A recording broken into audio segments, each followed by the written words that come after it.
كابتن حسن فيصل، اهلا بحضرتك. اهلا بحضرتك. انا هسيب بقى الميكروفون لحضرتك كده تتكلم لي عن نفسك من اول ما دخلت السيرك وكنت فين ودلوقتي رجعت تاني في ليه. يعني انا هسيب حضرتك تتكلم انت براحتك خالص. حضرتك انا من تلامذة السيرك القومي، من السيرك القومي. قعدت في مدرسة السيرك حوالي 5 سنين، وبعد كده لعبت نمرة ميزان طائر مع كابتن نبيل حلو وكابتن عصام حلو، كابتن محمد الحلو.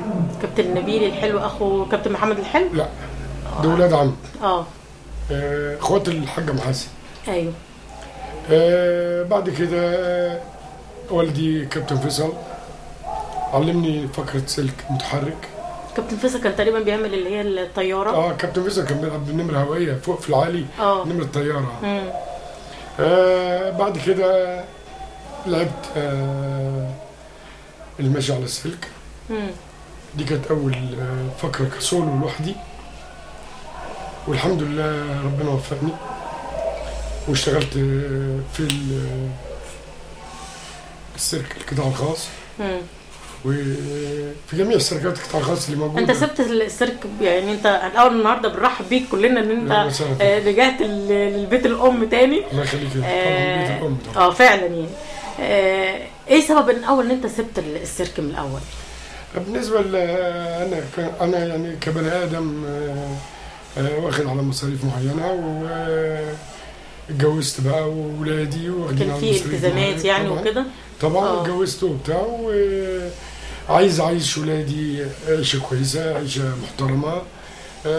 معنى كلامك ان المقابل اللي كنت بتاخده من السيرك ما كانش يعيشك في العيشه المعقوله، ما يعيشنيش عيشه محترمه. عيشه محترمه. لا لازم اضطريت ان انت لازم اختلس، لازم مديري ارقع له، مديري اظبطه عشان اخد وابتدي يعني اتعامل واخد حفلات خاصه لكن لا، انا طول عمري معتمد على الله وعلى نفسي. ثم على نفسك. ايوه. بعدين بقى ابتديت اتعامل بقى لوحدي لحد ما انا بقيت في الغردقه. سبت بقى وسافرت الغردقه، اشتغلت في مجال السياحه. وانا شغال في مجال السياحه انا والمدام بتاعتي، ابتديت اكون فرقه من 33 فرد.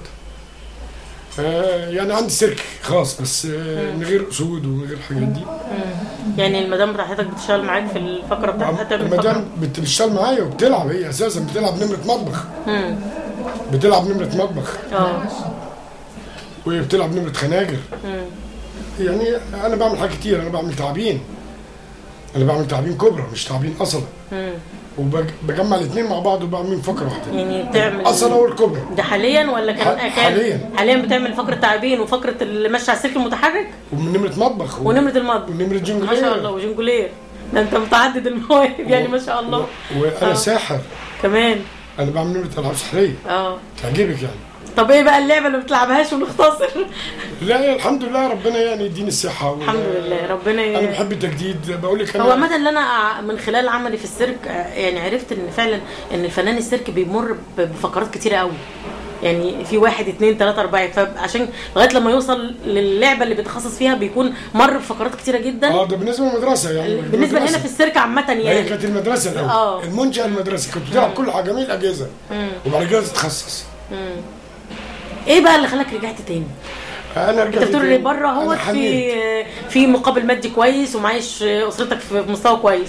ايه اللي خلاك؟ الحمد لله ربنا كرمني وانا مرتاح دلوقتي ماديا ومبسوط الحمد لله. مش جاي ابص للسيرك كماديات. انا جاي ابص للسيرك كمركز ادبي ليا. ايوه، هو ده اللي احنا بندور عليه. بس كنت اتمنى يعني عندي مشاريع كبيره للسيرك ده تطويره. وانا عامله مكلفني 20,000 جنيه تطوير السيرك، بمحلات سور السيرك، بمستشفى خاصه للسيرك. يعني حضرتك عايز تقول ان انت عامل برنامج متكامل لتطوير السيرك كامل متكامل. ورغم ان في جزء اصلا في تطوير جوه الكابتن ابو ليلى. مش الكابتن ابو ليلى، الكابتن ابو ليلى على عيني وراسي، يعني عمل جزء كبير جدا منه. الكابتن ابو ليلى محكوم. لا ده انا كنت هعمل ايطاليا وهعمل فرنسا يبعتوا لي معونات وازود، بس كنت نفسي بمنى عيني ان السيرك يطلع من وزاره الثقافه، يبقى هيئه خاصه بيه.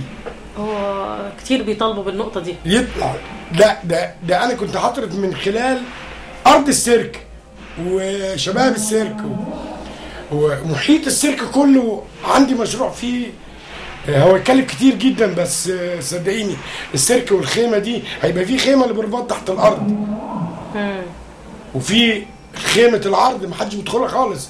التصميمات دي كلها جبتها من سفرك بره؟ انا مثلت مصر في كوريا ورحت فرنسا ورحت المانيا ورحت الدول العربيه انا كمان. طب ما فكرتش تعرض البرنامج اللي انت عامله لتطوير السيرك ده على وزير الثقافه؟ بصراحه انا ما لقيتش. انا اول رجوع بقى لي 15 يوم. زمايلي يا عيني محبطين. زمايلي وضع الحل عامه في البلد فيه مشاكل كثيره جدا. زمايلي الصغيرين لا ما فيش مشاكل في البلد، ما فيش مشاكل في اي وظيفه في البلد. انا موظف ومتعاقد باسم المدام بتاعتي بشركه المدام بتاعتي مع المجلس المدينه في الغردقه، باخد فلوسي وزياده. احنا هنا مشكلتنا ان الهيئه اللي احنا بنصرف عليها القطاع، يعني قطاع السيرك بيصرف على الهيئه كلها، مش مدينا اي اهتمام عشان هم اتعودوا معانا على كده. لكن الناس دي لازم تتفرمل، الناس دي لازم تفهم وضعها.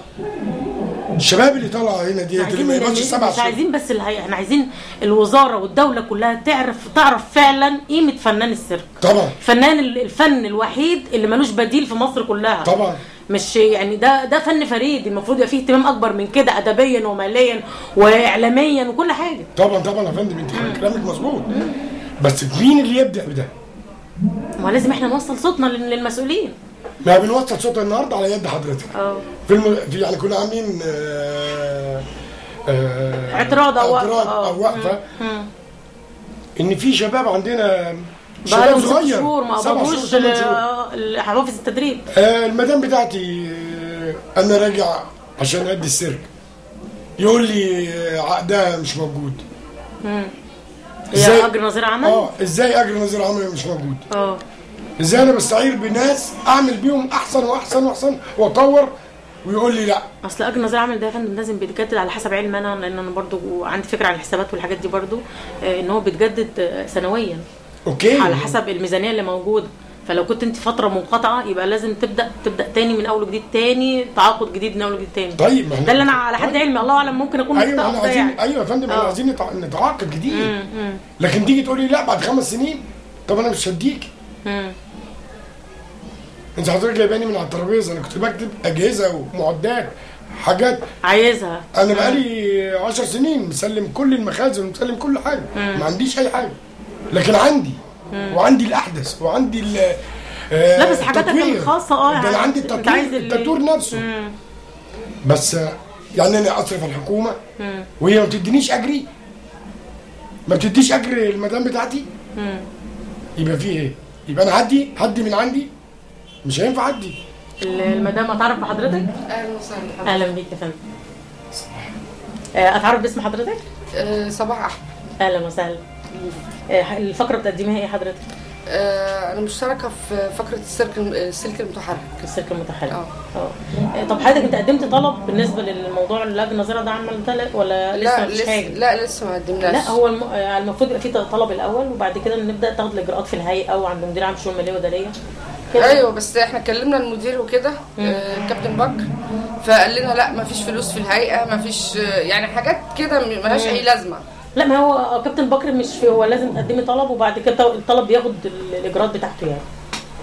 بس لازم يبقى في طلب الاول، يعني لازم في طلب تقدميه الاول. مش عارفه بس هتبداي اكيد بتبداي بمدير السلكانه الاول وبعد كده هو بيرفعه باذن الله. بس احب اقول لحضرتك حاجه. اتفضلي يا فندم. بالنسبه يعني سايبانا للسيرك اللي احنا الماديات، انا كنت باخد 42 جنيه في العقد. ما هو 42 جنيه من 10 سنين اكيد فيهم درجه اخصر. لا اكتر من 400 جنيه دلوقتي. لا برضه يعني اولادي كانوا في مدارس لغات. مصاريف بيت، شقه، ايجار شقه، نور، ميه، ما يكفوش 126 جنيه و42 جنيه. يعني مش مكملين 200 جنيه. يعني البيت فيه اسره 4 افراد. غير الفنان نفسه وضعه بيبقى ليه مصاريف ولازم يظهر بمظهر معين وبتاع وكده. طبعا كل ده ما ينفعش. يعني ده اللي خلانا نسافر الغردقه ونسيب السيرك. احنا اصلا يعني كنا مبسوطين في السيرك والشغل وكل حاجه، بس الفلوس ما كانتش بتكفينا. عشان كده احنا اشتغلنا بره وخرجنا يعني ان شاء الله. يعني انتوا من ابناء السيرك واكيد ليكوا الاولويه في كده يعني، بس ناخد الاجراءات القانونيه بتاعتها باذن الله. واهلا بيك في السيرك اهلا بحضرتك بالبيت الام. اهلا بحضرتك يا فندم، اهلا بيك.